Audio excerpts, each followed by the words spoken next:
Hey guys, welcome back to a new weekly reading vlog.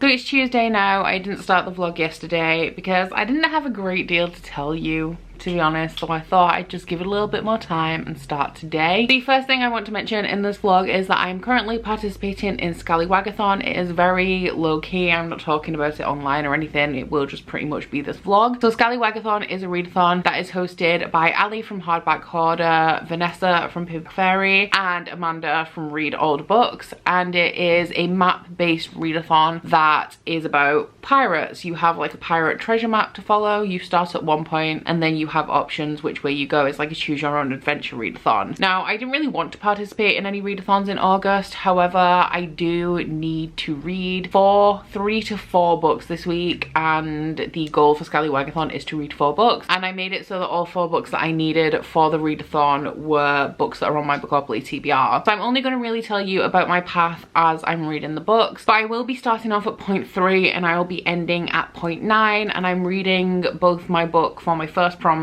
and my last prompt simultaneously. So prompt 3 is actually my favorite one that is on the map, and it is Aye Captain, a book with 2 eyes in the title, and for that I will be reading Infinity Sun by Adam Silvera. The readathon did start on Sunday. I thought it started on Monday, realized it was Sunday, but I started this on Sunday anyway, so it did end up working in my favor. But Infinity Sun is a young adult fantasy by the contemporary author Adam Silvera. I'm struggling to kind of think about how to describe this book because I'm currently 96 pages into it and I still in a lot of ways don't have a clue what's going on. But this follows 2 brothers, Emil and Brighton, and this is set in New York City. However, it is different because there are fantastical elements. We have 2 types of superpowered people called the Celestials and the Spectres. The Celestials were given their powers not necessarily at birth, but they did obtain them naturally, I guess, and the Spectres gain powers by drinking the blood of magical animals. Phoenixes are the most relevant magical animal in this book, but there are also like hydras and all sorts of other types of animals, and it is considered a sin to be a spectre because you have to harm an animal to drink its blood to gain your powers. So we follow these 2 brothers who, growing up as ordinary people in a world that has superheroes, is a little bit of a challenge, especially for one of them more than the other. So Emil, I want to say, is going to be our main character, and he is the brother that has kind of given up on his dream of having these superpowers, and he is just looking forward to going to college, which will be happening in a few weeks, and looking after his mother because not too long before the start of this novel their father died. Now the other brother, Brighton, has made a name for himself online as, I don't really understand what it is, but it's something to do with Celestials. So he has a YouTube channel and he makes videos and has interviews with Celestials and things like that. He is definitely the most unlikable of the 2. I honestly cannot stand the boy, but he is obsessed with his YouTube channel and growth, and all he wants is success, to the point where he's not happy with the success that he's had. He's always looking for his next big video. He was at this event where he took, well, it wasn't an event, it was a disaster, I want to say. There was a fight between Celestials and he took a video, but there was somebody else there who also filmed a video, and their video went viral and his didn't, and he is incredibly bitter about that. So the catalyst for this story, I guess, is that one of the brothers finds out that he does have powers, and it goes on from there. It's very confusing because it's written in a very contemporary style. I knew that as a fantasy book I wouldn't love this going into it, just because Adam Silvera is a contemporary author. As soon as it became clear that this would be a fantasy written in a contemporary style, I knew that it wouldn't have the elements that I love in fantasy in it. But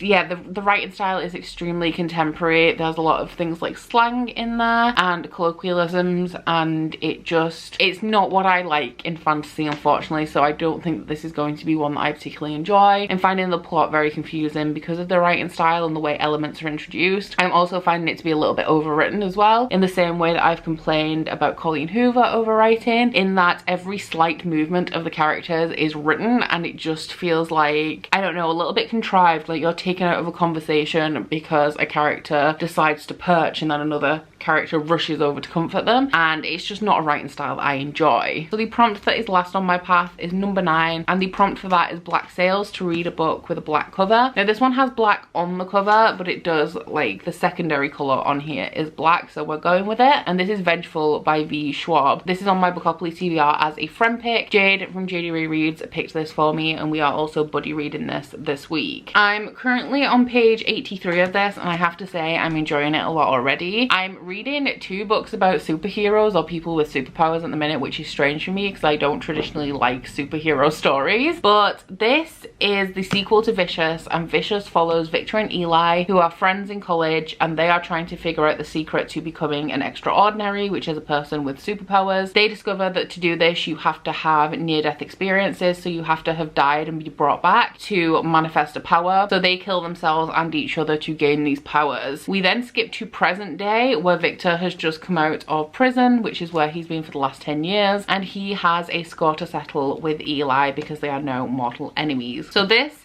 is the sequel. I've heard very mixed things about this. I have to say I am enjoying it so far. I believe that a lot of complaints that I heard about this is that it doesn't have a lot of Victor and Eli content. At the moment, Victor is the predominant character, so I'm having a good time with that. We do have the introduction of a character called Marcella. She was just at the very beginning and she hasn't kind of come back yet, but I do know that she is going to be a key character in this book, and I'm very excited to see what's going on with her. And I don't know if it's because I'm just attached to the characters from reading the first book, but I've gotten into this one so much faster than I got into Vicious, and the particular things that are happening with one character at the beginning of this, I'm like on edge and I want it to be resolved. So those are the books that I'm currently reading. I'm hoping that I can finish Infinity Sun soon, which is my punishment read for Bookopoly for not finishing my July TBR. And then when I finish that, I will move on to my next location on the Scallywagathon map and let you guys know, obviously, of course, my thoughts on Infinity Sun, and then let you know where I'm moving on the map and what book I'm reading.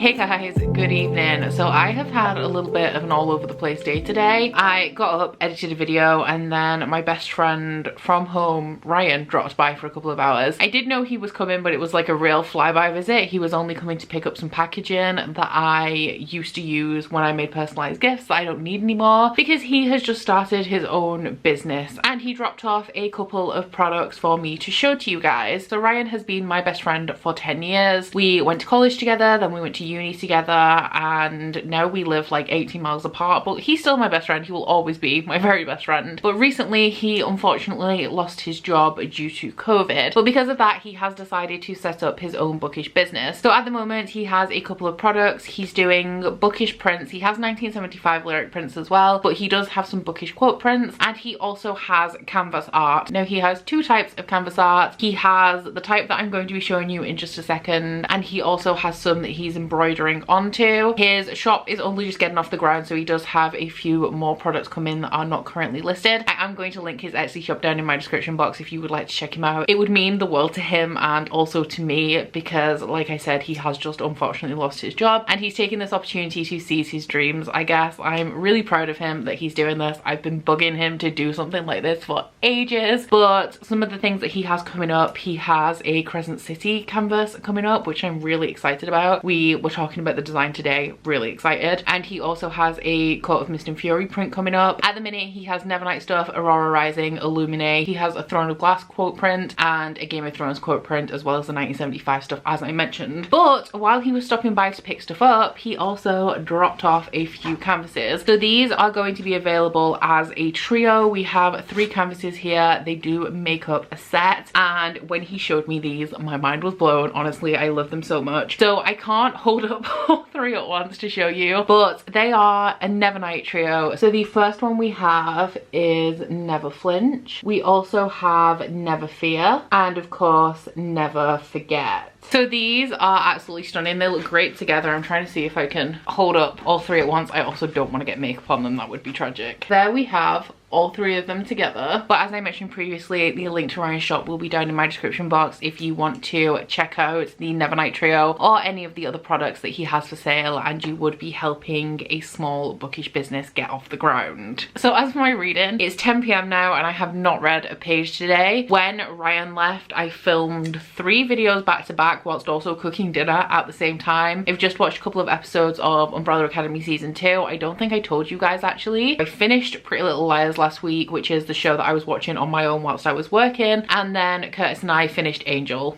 So that's the Buffyverse done. I've seen Buffy and Angel both numerous times, but it was Curtis's first time. So yeah, lots of endings last week. So this week the show that I've started on my own for while I'm working is The Vampire Diaries. Similarly to Pretty Little Liars, I've seen up to season 5 and then didn't continue, and Curtis and I are watching Umbrella Academy season 2 now. We watched season 1 last year and it is one of my favorite shows of all time. Love it so much. So I watched a couple of episodes of Umbrella Academy and now I think I'm gonna do some reading, but call me crazy, I may get a jump on some editing as well. But I'm currently on page 202 of Infinity Son by Adam Silvera, and you know, it's difficult because this is not my kind of fantasy at all. Everything feels kind of surface level. I don't feel like the plot points are well grounded throughout the beginning, so when they come up, Adam Silvera is like, here's a reveal, remember that thing I told you earlier, this is why it's relevant, and it feels like kind of really handed to you. I've mentioned the over description of people moving around as well. The real sad thing about this is that plot wise or world wise, I don't think it's half bad. The actual world that he's built, the concept of these 2 different types of heroes battling it out because of something called the blackout that happened a few years ago, and these teenage superheroes and stuff, and one of the characters gaining powers and the reason why he's gained powers, all of that is solid. I just don't feel like Adam Silvera was the person to do this story justice. It wouldn't be as bad either if I didn't dislike the 2 main characters in here. We have Emil, who is the nicer of the 2 brothers, but he's a little bit too conscious of being nice and doing the right thing. So essentially he reads like a wet lettuce, and he's not an enjoyable hero. He doesn't make me feel empowered at all. And then we have Brighton, who is an arrogant asshole, also a content creator. I don't like this whole deal of like, hey, main character in a fantasy story is a content creator. Not for me, not enjoying it. The inaccuracies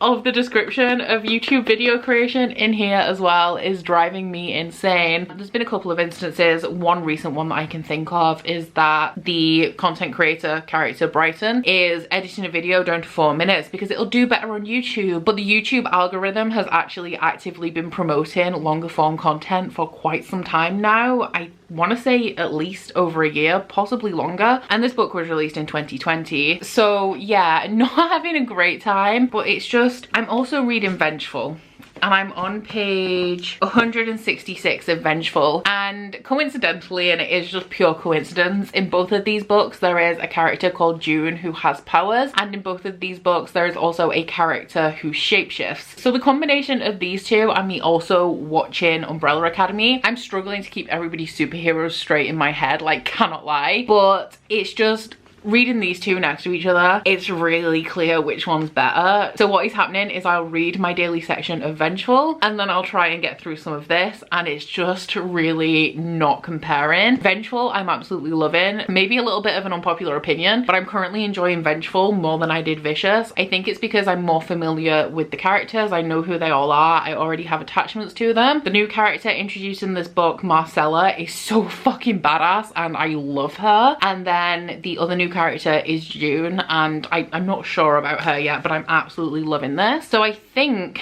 what I'm gonna go do is read my daily section of Vicious, maybe get a jump on editing, and then try and read some more Infinity Son. I wanted this done by yesterday and I still have 160 pages left, so if I can read 80 to 100 pages of Infinity Son tonight, I'm calling it a win. So I'm just checking in at 11:30 p.m. on Thursday evening to let you guys know that I have 51 pages left of Infinity Son, and it cannot be over quick enough. Honestly, just the more I read, the worse it gets. I don't know if I'm gonna rant about it when I'm done. I will be finished in the next hour, but I don't know whether my feelings are that strong, but I guess we'll find out when I finish it.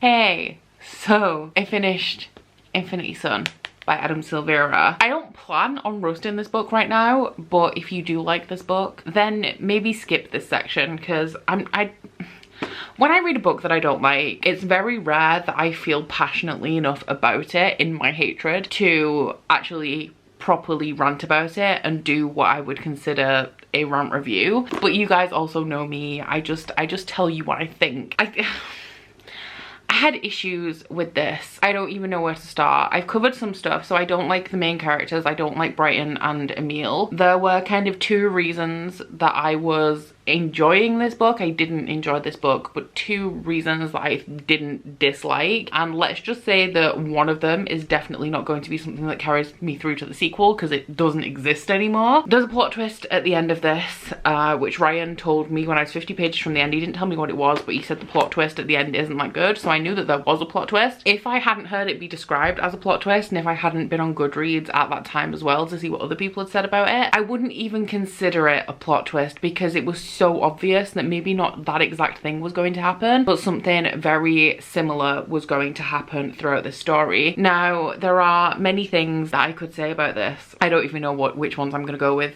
to be honest. Character development. There is none. There's no character development, which is why the plot twist at the end did not come as a surprise to me at all. The characters of Emile and Brighton were as much of a wet lettuce and bitter arsehole respectively as they had been from the beginning of this book, and that does not change throughout this book at all. I felt like this lacks a lot of complexity. There was no groundwork done for any of the reveals. It was very much a, here's a reveal, here's another character being like, yeah, I knew that information, but I didn't tell you. So as a reader, it doesn't make that enjoyable to read. I don't like plot twists with no groundwork, because you could easily throw a plot twist in anywhere if you haven't done the groundwork for it at the beginning and be like, oh yeah, you gotta believe this now. It just doesn't work for me, unfortunately. Everything about this was rushed. I realized at like page 310 that one of the key spellcasters, who are the Celestials, like the good guys, I couldn't remember what her power was. I had no idea. There's one that can control winds, there's one that can run really fast, there's one that heals. Those are the only ones that I remember, but the main spellcaster, Maribel, could not remember what her power was until I was over 300 pages, and it was like, oh yeah, she levitates. So that wasn't good, that I couldn't even remember what the characters did. I will say that Maribel's chapters were more tolerable to read from, because they didn't have this way of speaking that Emile and Brighton both had, and it very much comes across as an adult forcing themselves into the voice of a teenager to come across as cool or whatever. In group scenarios where all of the characters were talking, especially the spellcasters particularly, I couldn't remember which one was which. It would be like, literally there was a bit where it said something something Maribel says, something something Iris says, something something Wesley says, and I was like, can we have a little bit of variety in the writing here, please? Please. One of my main flaws with this, and I noticed it on two separate occasions, but there's only one that I remember because I didn't tab or annotate this book or anything. I couldn't be bothered. But there is an occurrence in this book where somebody is being cremated, and from the perspective of the character that we're reading from, there's a line that says, we inhaled the charcoal and other odors. And that just seems like lazy writing to me. Like, just describe what they're inhaling, but don't just say we inhaled charcoal and other odors. Tell me what the odors are. Like, I know what you're smelling. You're smelling burning flesh, and if you don't want to write that you're smelling burning flesh, either remove the smell from the paragraph or don't cremate people. That is just my opinion. My issue going into this, I didn't expect to like this, and that is because I've read from Adam Silvera before. I've read We Both Die at the End, and I do like Adam Silvera's contemporary work. However, at no point reading We Both Die at the End did I see even a spark of potential for Adam Silvera to write a well-crafted fantasy novel. And okay, yes, this is getting a little bit ranty and a little bit scathing. A perfect example of this is We Both Die at the End. I gave that book 4 stars. I really enjoyed it. It is a contemporary story that takes place in a world with science fiction elements, and as a fantasy reader, I wanted more of the science fiction elements, you know, like I wanted to know how this whole system came about in We Both Die at the End, but I also acknowledge that it is more of a contemporary story, so the science fiction elements are secondary. However, to make a science fiction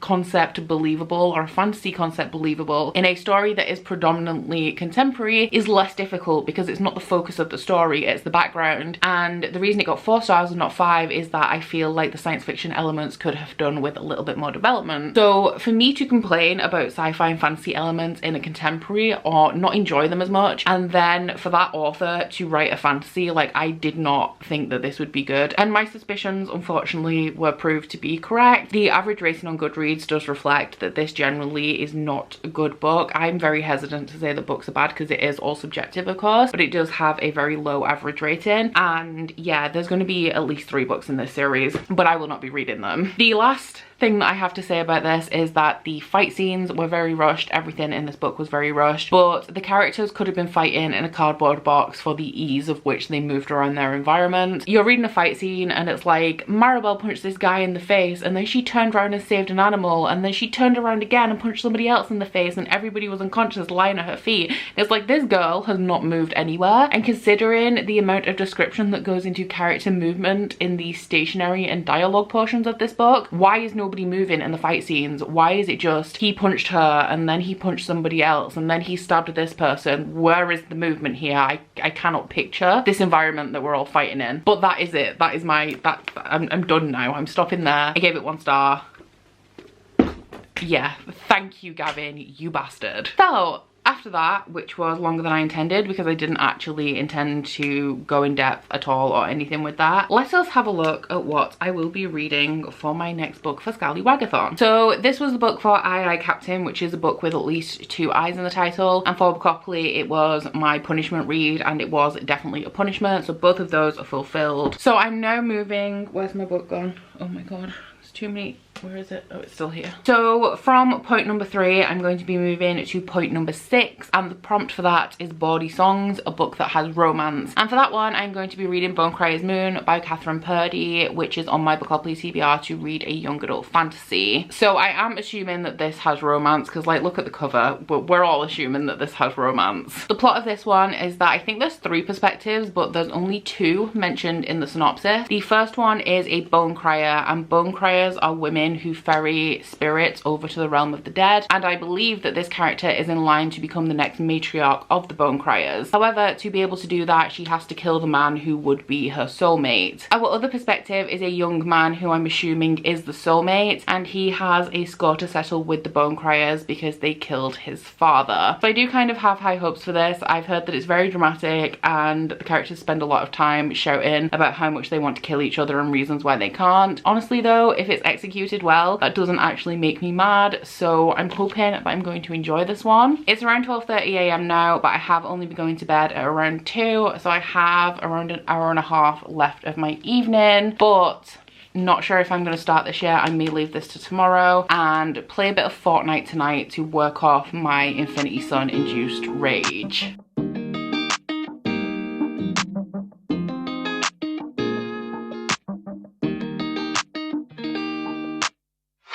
Settling in, settling down, falling in love, not falling out. I keep on falling in. Each of us both done in a crown, a crown, a crown, a crown. A king and a queen royally bound. Yeah. Both called it from the beginning. Called it.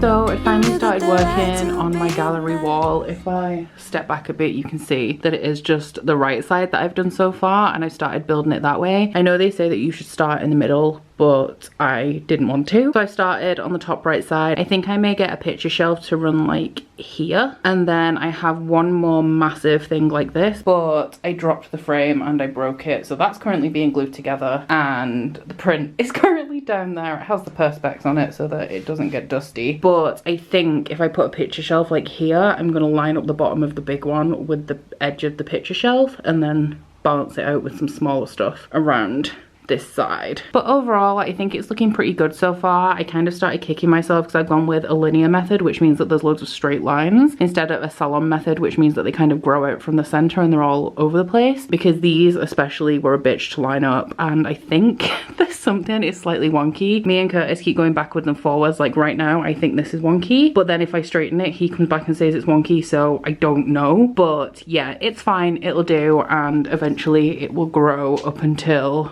like around here somewhere. I just finished Vengeful by V. Schwab.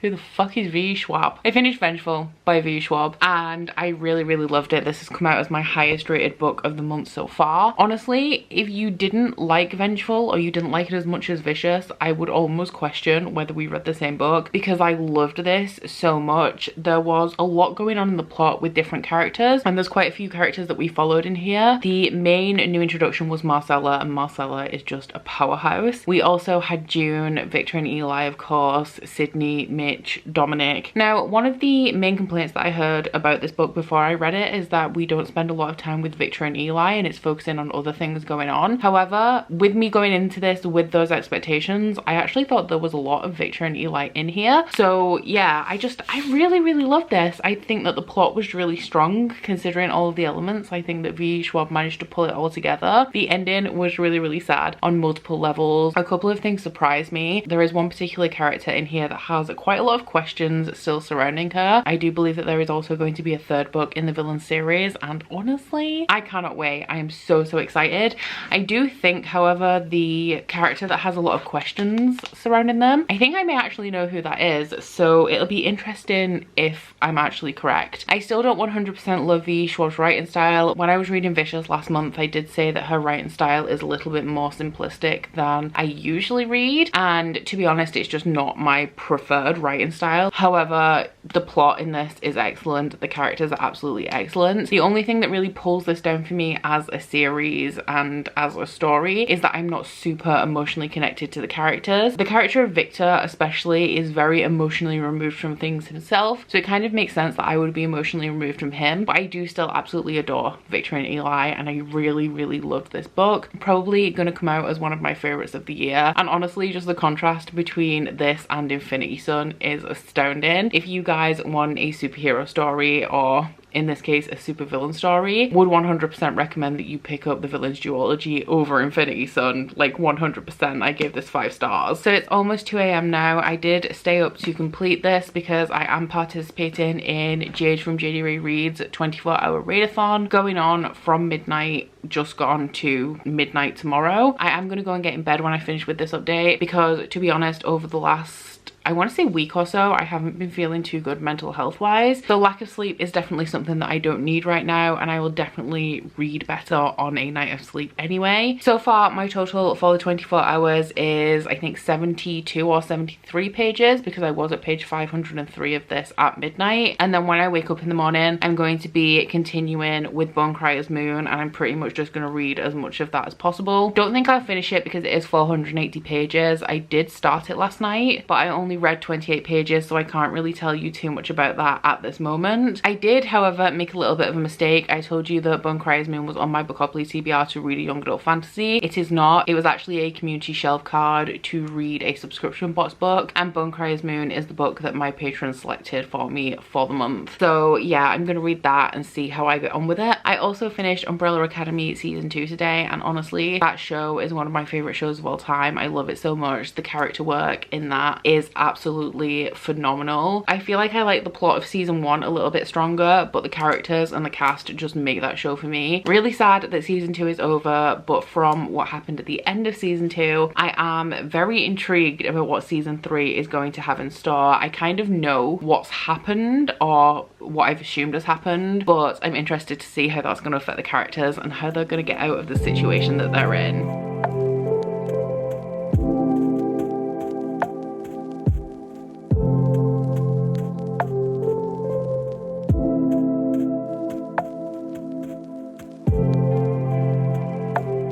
Hey Hey guys, I'm just checking in with you because last night I did mention that I'm doing the Readathon, but I haven't said anything about it since then, and it is now, I think, going on for 9 p.m. So the reason I haven't checked in and told you guys anything is that I'm still reading Bone Crier's Moon. I haven't made a great deal of progress this morning. I did quite a bit of reading and I made it to page 144 in this. So I did read quite a bit this morning. However, this afternoon I went to B&Q and I picked up some paint because this fireplace that you can see here behind me, that is a horrible red and orange monstrosity, I am going to be painting. I don't know, yeah, that you can see I did a couple of test swatches in different colours. So I went to get some paint and stuff, ended up doing a food shop, then came home and had dinner. So I'm just getting back into reading now. Ashley has her Patreon live show at 9 p.m. I think. So I'm going to watch that, and while I watch that I'm also going to be playing Fortnite. So I'm going to read for 15 to 20 minutes at the moment and then watch Ashley's live show. Then after that I will come back and read until midnight and let you guys know how I got on. Haven't told you much about this yet. Honestly, 140 pages in and still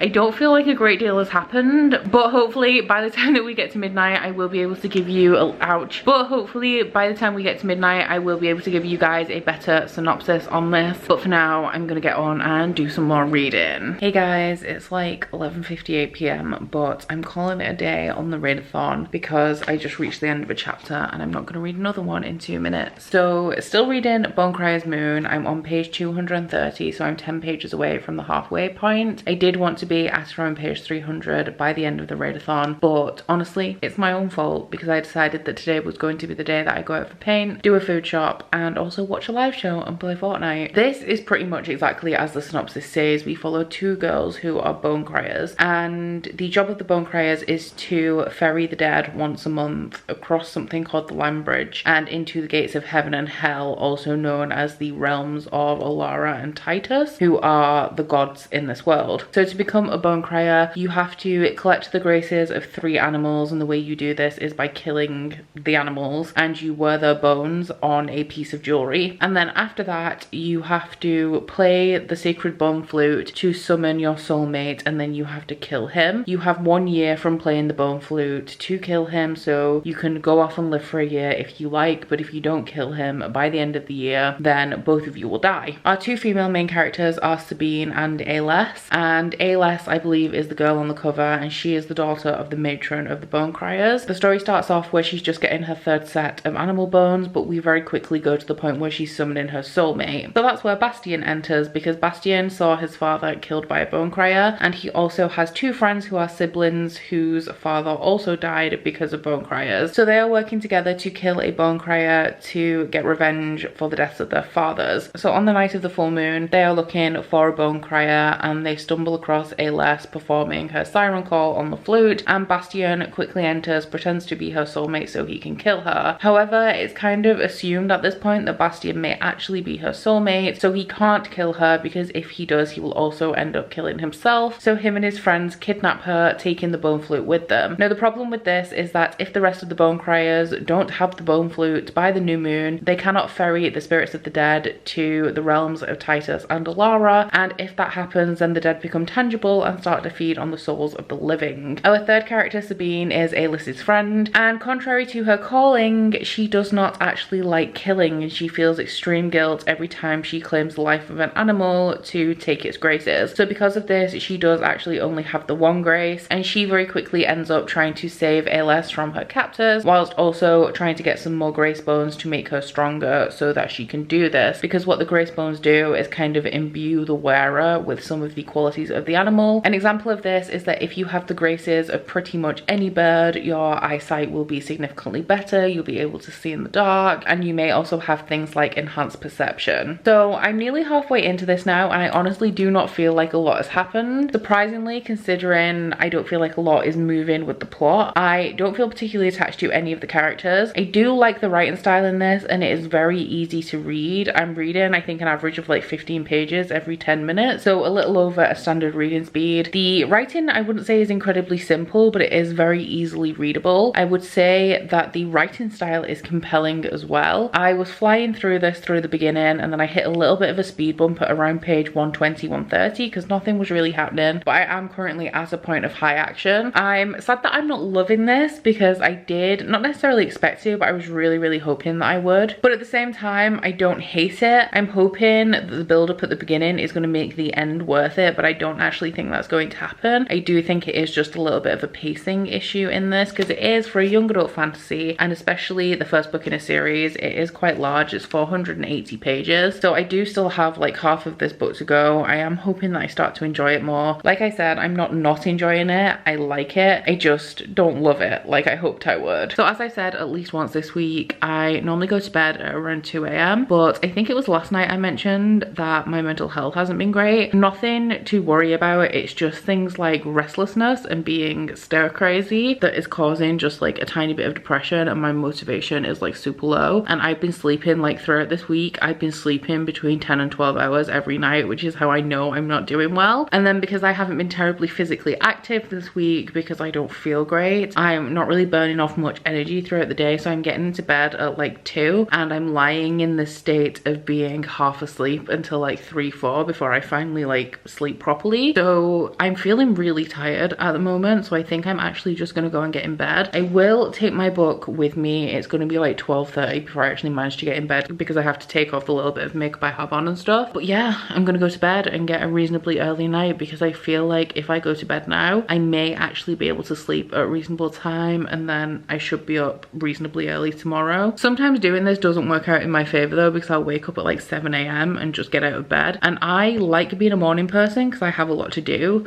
But one thing that I forgot to buy when I bought the paint for the fireplace is sandpaper, and as you can imagine, sandpaper is the first thing I need because I can't start priming or painting until I've sanded the surface down a little bit to work a key into it. So with tomorrow being Sunday, there's going to be nothing that I can do until 10 a.m. But if I do end up waking up really early, because my sleeping pattern is wild. Some nights I'll sleep like 10-12 hours, and then the following night I'll sleep for like 3, and I kind of do that on alternate nights, and it's really weird. So I could end up sleeping in until like midday tomorrow. But if I do wake up ridiculously early, I may try and work out and burn a bit of this restlessness out of me. One of the reasons that I'm doing the fireplace is because I feel so restless and I'm like itching to do something, and also craving change, and whenever I crave change I start like a household project. But if I do wake up ridiculously early, I will pick up Bone Crier's Moon again and see how much I can read before I can go get some sandpaper. But fingers crossed, with how fast paced this is, I will be able to finish it tomorrow, because including this one, I still have 5 books left on my August TBR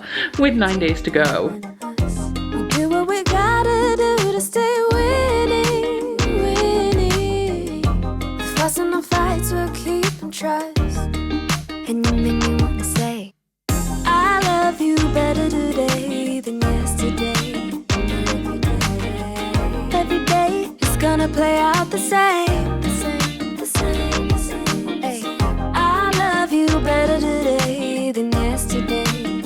Every day. So I thought I would just come and show you guys what this fireplace currently looks like. I forgot to take a before picture or come and show you guys before we started sanding and stripping it. I have already primed the top with a grey primer, so it's currently already looking way better than it did just with that grey top. So I'm gonna continue to prime it all in this light grey colour, and then when that's dry I'll be painting it with a dark grey gloss. The beautiful signs of our story so far, so far.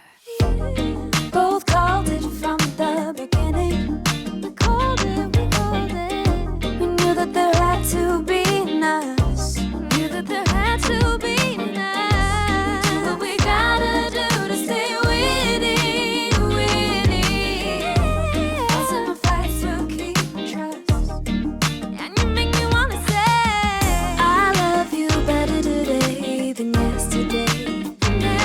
So the primer is on and it's now dry. I actually really like this light grey cover. It's kind of the same colour as the wall, but I do like it, and it's not an eyesore anymore. I mean, the orange marble is a problem and we will be fixing that, but it just automatically looks so much better. So I'm about to go in with my first coat of gloss, which is going to be this colour. So I'm just hoping that I enjoy it. in dark grey as much as I enjoy it in the pale grey.